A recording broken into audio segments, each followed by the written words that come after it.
Hello, c'est Céline, vous m'avez découvert dans Les Anges 11. Aujourd'hui, je suis avec Sam pour découvrir un petit peu ce que je suis devenue depuis. Et voilà, j'espère que ça vous plaira.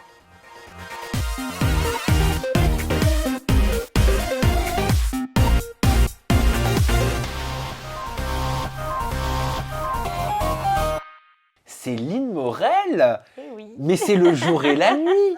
t'as vu ça? Mais que se passe-t-il? Ouais. Je te quitte la dernière fois pendant les Anges 11, on sortait de l'hiver. Mhm. Brune, t'avais l'air un peu triste, un peu renfermée sur toi.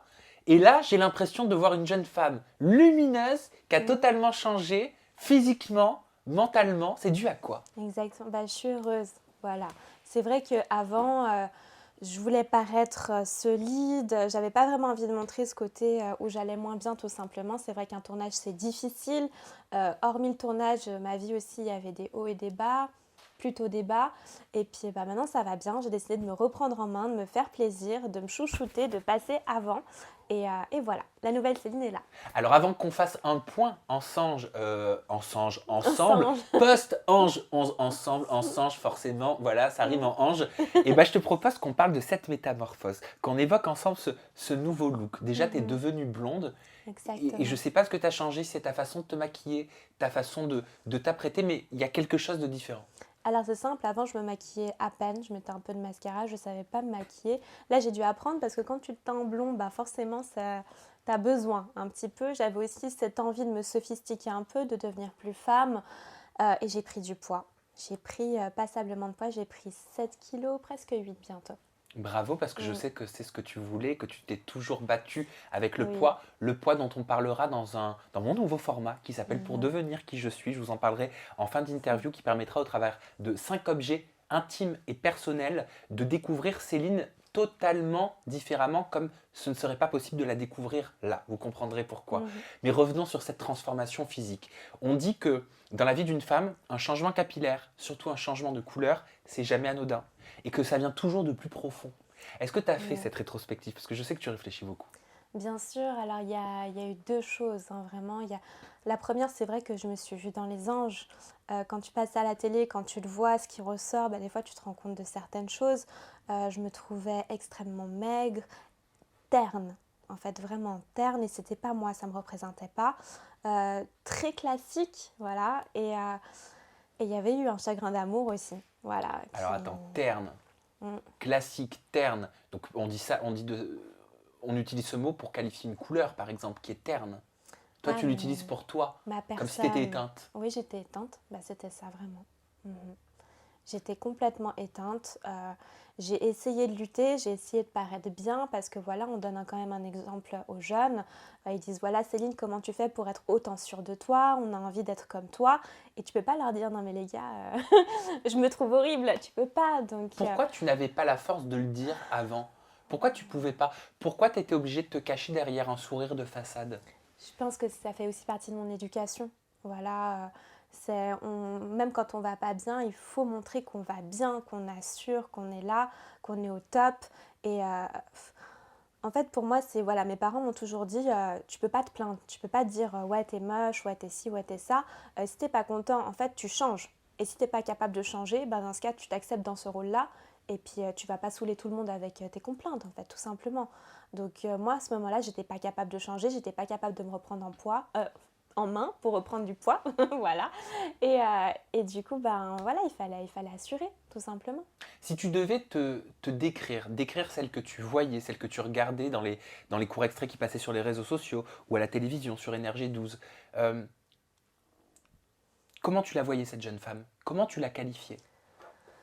Alors, je vois une jeune femme qui est honnête, qui est sincère, mais qui était face à une tornade, quoi. Enfin, je veux dire, j'avais quand même tous les candidats à dos, ou presque, et affronter ça toute seule, j'avais les épaules, mais j'étais quand même un peu fébrile, voilà, fragile, et je le ressentais, voilà, on sentait des fois à ma voix, à ma façon d'être, enfin, voilà, j'étais pas en train de briller dans l'émission. J'étais pas, j'étais pas la personne que je voulais être en fait. Je brillais malgré moi parce que je me prenais tout le monde à dos et puis j'avais du répondant. Mais j'ai aussi d'autres choses. Voilà, je suis quelqu'un qui rigole, je suis quelqu'un de positif et tout ça, on l'a pas vu en fait dans les Anges 11, tout simplement parce que j'ai pas vécu de moments super agréables à ce moment-là. Tu regrettes cette aventure? Pas du tout. Non, non, je regrette pas du tout à refaire, je la referai 100 fois. J'ai énormément appris. Je pense que c'est aussi grâce à cette aventure que je suis la personne que je suis aujourd'hui, en fait, tout simplement. Et non, ça a été quelque chose que j'ai sincèrement désiré. Et voilà, je ne l'ai pas fait sur un coup de tête, c'était réfléchi, vraiment. Alors, maintenant que les clashs sont passés, maintenant que la pression Mm. elle est redescendue, maintenant que de l'eau a coulé sous les ponts depuis la diffusion qui était très houleuse, très Oui. houleuse, pardon, Mhm. des Anges 11, quel recul, quel regard tu portes sur ta participation et sur tout ce qu'on a pu voir? Et je vais prendre ma Ouais, petite elle est trop Chanel parce mignonne. Elle est que le trop chou. cliquetis des pattes me stresse après. Elle est trop mignonne. Bien ma puce. Alors, tu peux répéter ta question, s'il te plaît? Bah oui, alors, je te la refais avec la même Vas-y, intensité. vas-y. Allez, Ouais. c'est reparti. Après des mois de diffusion Mhm. maintenant, qu'est-ce que tu retiens de ce programme? Ah merde, attends, excuse-moi. Non plus. Oh, regarde, hein. Oh, regarde. Attends, je l'avais super bien posée la première fois, la question, et là, maintenant, j'y arrive plus. En gros, tu vois, même elle, ça l'excite. Même elle, ça l'excite. En gros, ma Céline, des mois après la diffusion, bah, quel regard tu portes sur ta participation? J'imagine avec plus de légèreté. Mhm. C'était houleux, voilà. Ah, complètement. Bah, franchement, je conseillerais à tous ceux qui ont envie de faire ce genre d'émission, ayez les épaules. Vraiment, soyez sûrs de vous. Ne le faites pas à la légère parce que ça peut vous détruire. Vraiment, si vous n'avez pas les épaules pour, ça peut détruire quelqu'un. Voilà. Il faut être sûr de soi, il faut savoir ce qu'on veut, il faut y avoir un but derrière. On ne peut pas faire une émission juste comme ça pour le fun. Enfin, il y a trop de conséquences. Moi, j'ai eu de la chance que le public soit vraiment de mon côté. Quand je sors dans la rue, je ne me fais jamais insulter. J'ai que des compliments. Tout le monde est content de me voir. Mais ça peut être à double tranchant. Tout d'un coup, si demain je fais une autre émission, honnêtement, ça aussi j'appréhende parce que je suis venue, mais je suis sortie avec une super image. Si j'en refais une, tout d'un coup, je peux ne pas être appréciée.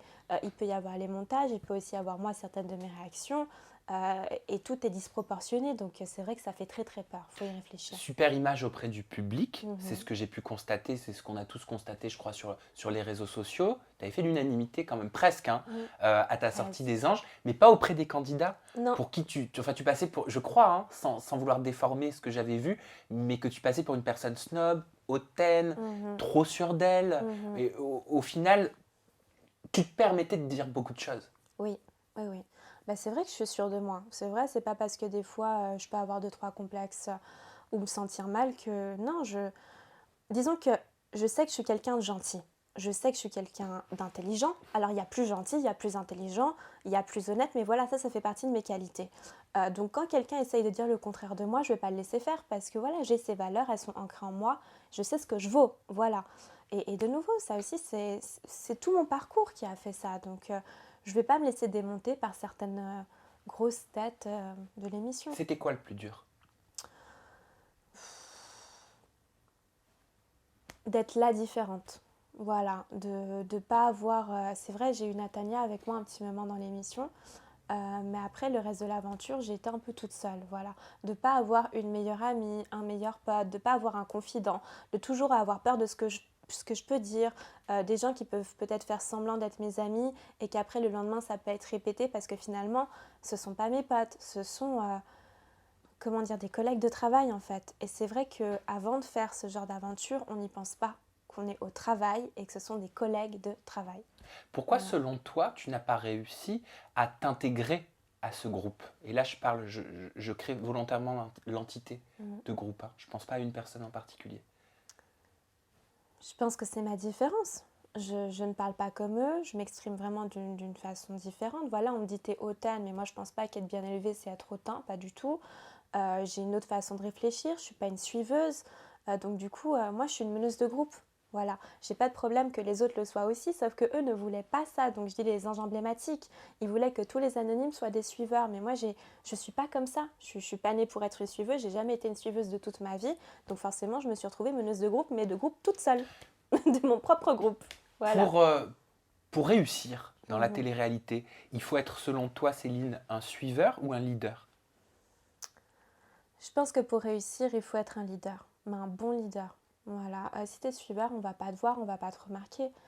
Tu vas juste redorer l'image du leader, en fait. Tu fais partie de sa cour, tout simplement. Donc, tu es juste là en décoration, tout simplement. Je vais te poser la question la plus simple du monde, mais j'aime bien la poser en ce moment. Parce qu'en fait, ce sont au travers des questions, je trouve, parfois les plus simples, qu'on comprend beaucoup de choses. Qu'est-ce que c'est que la télé-réalité pour toi? Si tu devais nous communiquer ta définition de la télé-réalité d'aujourd'hui. Waouh! Tu t'y Voilà. attendais pas, Je hein? peux juste... Non, mais c'est ça. Comment définir waouh? Voilà, c'est ça la télé-réalité. C'est W-A-W. Voilà, c'est... Comment tu veux résumer ça en un mot? C'est quelque chose, c'est extrême. Voilà, extrême. Une télé-réalité, tu vis tes émotions à 200 à l'heure. Et c'est comme si tu as un raz-de-marée qui arrive sur toi. Donc, c'est soit tu décides de déprimer parce que ça a saccagé l'île, ou soit tu te dis, bah voilà, c'est une expérience pour vraiment tout reconstruire à neuf. Voilà, c'est une expérience, c'est disproportionné en fait. Tu peux le comparer à rien d'autre de ce que tu as vécu dans ta vie. Il faut vraiment le vivre pour comprendre. C'est fou. Voilà. Natania, tu l'évoquais, tu m'en parlais. Est-ce que vous êtes toujours amis? J'ai vu passer la question sur les réseaux. Oui, alors écoute, moi Natania, je l'aime beaucoup. C'est vrai qu'on avait eu une dispute au tout début de l'aventure. Entre-temps, moi je l'avais appelée pour présenter mes excuses. Elle aussi s'était excusée. Mais pour moi, c'est un petit cœur, quoi. Elle est vraiment chou. C'est une belle fille qui attise, je pense, beaucoup les jalousies. Elle est maladroite de temps en temps, mais voilà, elle est aussi très très jeune. Mais je pense que c'est quelqu'un qui a sincèrement un bon fond. Voilà. Je sais que tu aurais pu partager une aventure avec elle, donc ça, je te pose la question dans quelques instants. Je voulais revenir sur une rumeur qui a tourné, toujours sur les réseaux forcément. Une rumeur de grossesse Oui. te concernant. De ce que j'ai lu, tu aurais vécu un déni de grossesse. Ouais, bah non.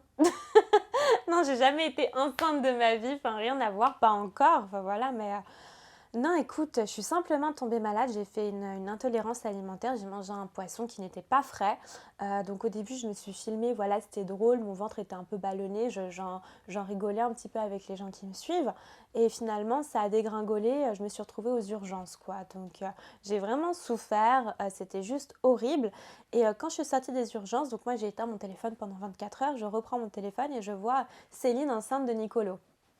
Ah, de Nicolo, j'avais pas vu ça, moi. Écoute, ça fait des mois que j'ai plus de contact avec ce garçon. Bon, ça va, il y Mais a pire que voilà. Nicolo. Non, il est très très beau, c'est sûr, mais il est très charmant. Mais disons que nos relations sont vraiment très tendues. Donc, Toujours ah, mais on n'a pas reparlé depuis. Moi, c'est quelqu'un, c'est bon, c'est terminé. fermé, bloqué, la porte est verrouillée. Je sais pas qui il est, en fait. Je sais pas s'il est la personne que j'ai connue, avec qui je me suis bien entendue, ou la personne qui a tenté de me massacrer sur les réseaux sociaux. Pour moi, j'ai eu affaire à deux hommes différents, en fait. Dans quel sens tenter de te massacrer? Bah écoute, il a quand même dit des choses sur ma famille, il a commencé à dire, tu sais, parce que on avait fait cette vidéo, toi et moi, la dernière fois quand j'étais venue, il avait commencé à dire que je racontais n'importe quoi, etc. Que tu mentais? Ouais, que je mentais vraiment. Sur ton histoire? C'est ça ton C'est histoire ça, de vie? exactement. Donc il était vraiment très dévalorisant envers ma personne, et c'est pas le Nicolas que j'ai connu, tu vois, je sais pas qui il est. Alors est-ce qu'il a fait semblant pour m'avoir lors du tournage, ou est-ce que après il s'est laissé influencer puis il a débordé? Franchement, je sais pas. L'hospitalisation, je me permets de revenir dessus, ça s'est passé comment? Parce qu'entre le moment où tu snaps toi-même en rigolant de ce ventre qui gonfle et le moment où on te dit, bah écoutez, vous avez un souci, qu'est-ce qui s'est passé? Ah non, mais ça a été l'horreur, c'est-à-dire qu'au bout d'un moment, j'ai l'ambulance qui est arrivée en bas de chez moi, donc je me suis retrouvée hospitalisée, carrément on m'a mis, mince, comment tu appelles ça? J'ai oublié le mot. Cathéter? Non, Non. Perf? non, C'est pareil. Truc pour respirer? non, Défibrillateur? non. Je suis désolée. Ah, de la morphine, voilà. De la c'est ça. morphine. Donc ça, c'est On m'a pour mis apaiser les douleurs. C'est ça, mais normalement, tu fais pas ça pour un cas d'une intoxication alimentaire. Ça ne se fait absolument pas. Mais je te dis, ma douleur était tellement intense qu'il y a eu une demande spéciale pour mon cas, en fait. Mais alors attends, juste pour pas que ça m'arrive, parce que moi j'ai très très peur des choses comme ça. Ouais. C'était quoi comme poisson? Est-ce qu'il s'était cru? Est-ce que c'était cuit? Alors écoute, je peux pas te dire, c'était du japonais. Donc, C'était cru. j'ai mangé du cru, mais j'ai mangé aussi du cuit. tu vois. Donc et j'en ai mangé plein de différents. C'était du saumon? Non, il n'y avait pas de saumon. Bon, Il y avait d'accord. pas de saumon. Non, mais je me permets, c'est parce que j'ai lu un article. Non, mais je découvre. J'ai lu un article, Céline, Oui. qui disait que qu'il y avait une sorte de ver, tu sais, ce ver solitaire, Ah, qui l'horreur. un ténia, je crois que ça s'appelle, qui était dans les morceaux de saumon, qu'il fallait éviter de manger le saumon cru. Ça m'a Ah oui. complètement. Ah ouais, non, mais alors là, tu m'as coupé moi aussi, hein. Pour ça, L'horreur. j'ai eu peur. Même si je ne mange plus de poisson cru depuis maintenant L'angoisse. Ouais. un petit moment. Mais tout est bien qui finit bien, Mhm. Oui, te exactement. concernant. Ah non, maintenant je vais beaucoup mieux, mais même, tu sais, en fait, mon poids était déjà très très faible et à ce moment-là, ça m'en a fait perdre encore plus. Et c'est vrai que là, ben, quand j'étais à l'hôpital, quand j'ai vu les médecins, eux-mêmes m'ont dit, qu'est-ce que vous voulez mourir en fait, tu vois. Et c'est là quand même que j'ai eu ce déclic et que je me suis dit, Céline, faut te bouger. Voilà. Et c'est comme ça que tu as pris ton poids. C'est comme ça que j'ai pris mon poids. C'est le début de ma guérison. Tu as fait un régime à l'envers. Voilà, c'est ça.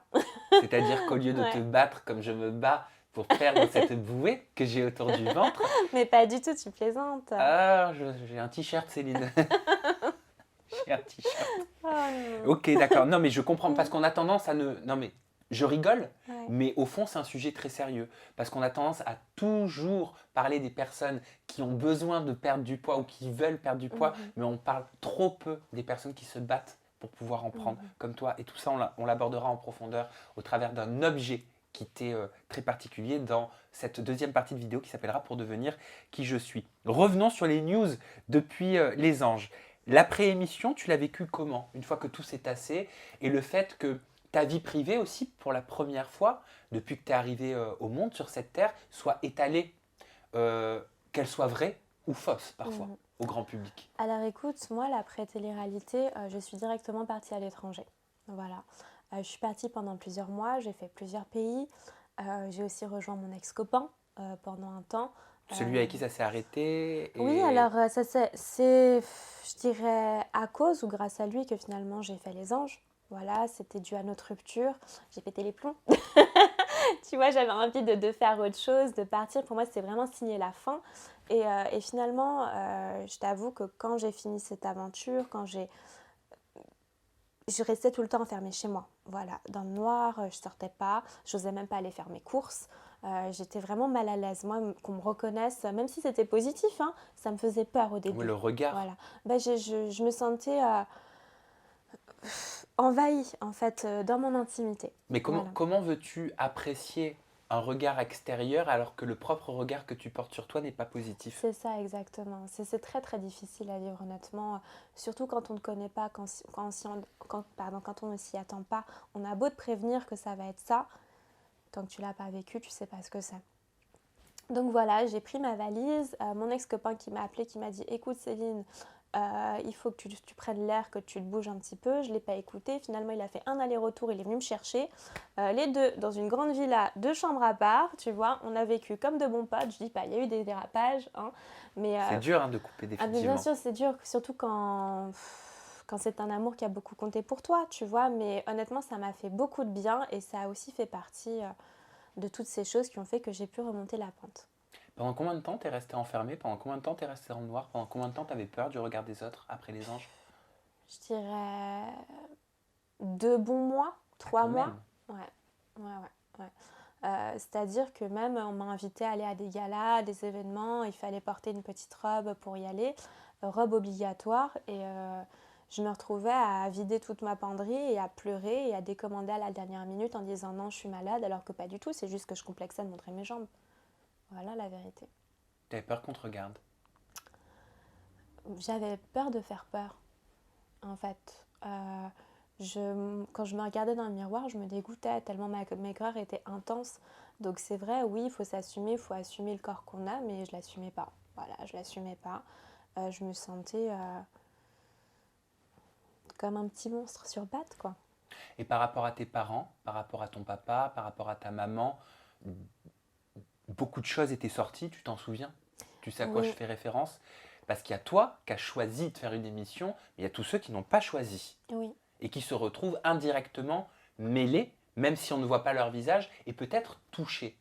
Est-ce que ce fut le cas quand certaines choses sont sorties? Oui, elle avait parlé de mon papa, de ma maman, de moi, enfin voilà. En fait, ça a été le déclencheur, si tu veux, de ma descente. Qu'est-ce qui a été Voilà. le déclencheur? Quand elle a sorti ce texte où Qui? Aurélie, quand elle sortait ce texte où elle racontait toutes ces fabulations comme quoi ma maman était une escorte, mon papa avait fait de l'inceste sur moi. Enfin, en fait, toutes ces choses ont fait que j'ai commencé à avoir honte de moi, honte de sortir, honte de mon corps. Voilà, même si c'était faux, que je savais que c'était faux, je me disais, mais mince, est-ce que les gens pensent que c'est vrai en fait quand je sors? Donc c'est ça, c'est ce qui a déclenché en fait cette descente aux enfers. Et tes proches, comment ils l'ont vécu à leur niveau, même s'ils n'étaient pas directement exposés? Alors écoute, mes proches, ils ont trouvé que... Ils n'ont pas vraiment su, si tu veux, parce qu'ils ont vu en fait quand on avait fait cette première vidéo, toi et moi, et puis ils m'ont dit, bah waouh Céline, t'es courageuse, t'es hyper forte, t'as super bien répondu, on est fiers de toi, on t'aime, on sera toujours là pour toi.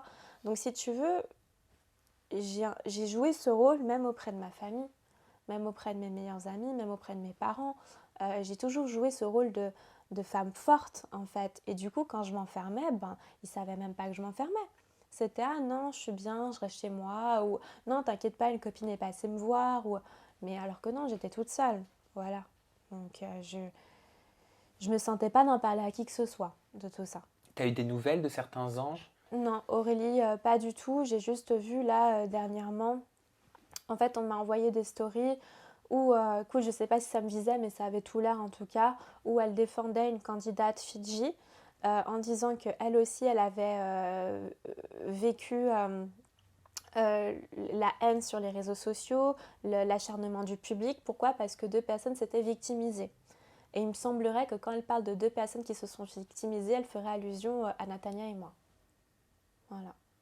Donc depuis, non, voilà, c'est la seule nouvelle que j'ai eue. Moi, j'ai pas voulu répondre à ça.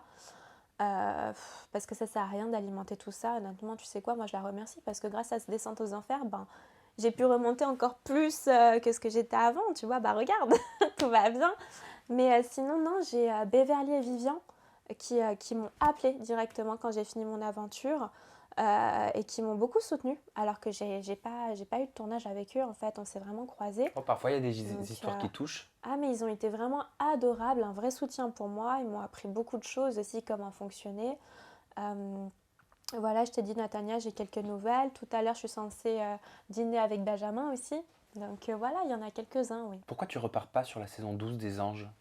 Je sais pas, ils m'appellent pas. Ils ont peur. T'aurais aimé? Ouais. Ouais, pourquoi pas. Franchement, pourquoi pas. Ouais, ça peut surprendre tout le monde, surtout quand on va me dire, mais t'as vu ce que t'as vécu, pourquoi tu veux encore te jeter là-dedans? Ben, parce que j'ai envie d'être victorieuse, j'ai pas envie de partir sur une défaite comme ça, quoi. J'ai envie de prolonger une aventure, de vivre ça jusqu'au bout. J'ai l'impression qu'il y a comme un... Que c'est inachevé? Ouais, que c'est inachevé, voilà. Que je suis juste pas allée au bout des choses. Est-ce que tu as Ouais. entendu tout comme moi? Alors Mhm. après ça, je ne sais pas si c'est une rumeur, je ne sais pas si c'est une info, mais j'ai entendu avec insistance que toute la méthode de tournage, de travail sur la prochaine saison des Anges allait être complètement changée. Mm. J'ai entendu ça aussi, j'ai vu ça sur les réseaux, j'ai aussi entendu dire que ça allait être en Asie. Voilà, ça a bien été repris en main et puis c'est vrai que ça aussi, ça me donne envie de découvrir ce que ça peut être en fait.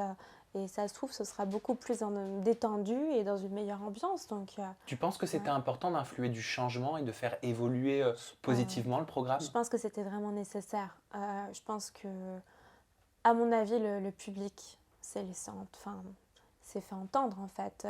Tu te rappelles pas, ils avaient fait des chartes contre l'acharnement, qu'il fallait Oui, je me stopper le rappelle très bien. programme, etc. Enfin, je veux dire, c'était allé vraiment loin, contre le harcèlement. Même Énergie 12 était intervenu à un moment donné pour dire qu'il ne cautionnait pas le harcèlement. Donc, non, je pense que c'était vraiment nécessaire et que si c'est le cas, j'y suis pas, tu vois, j'en sais rien, mais si c'est le cas, en tout cas, je pense qu'ils ont bien fait. Tu penses que ton discours a aidé? Tu penses que le discours de Natania a aidé? Tu penses que le fait que deux anonymes qui relatent leur expérience aide? Oui, je pense. Je pense si ça n'a pas aidé la chaîne, en tout cas, je pense que ça a aidé le public à comprendre ce qui se passait vraiment à l'intérieur de ces émissions.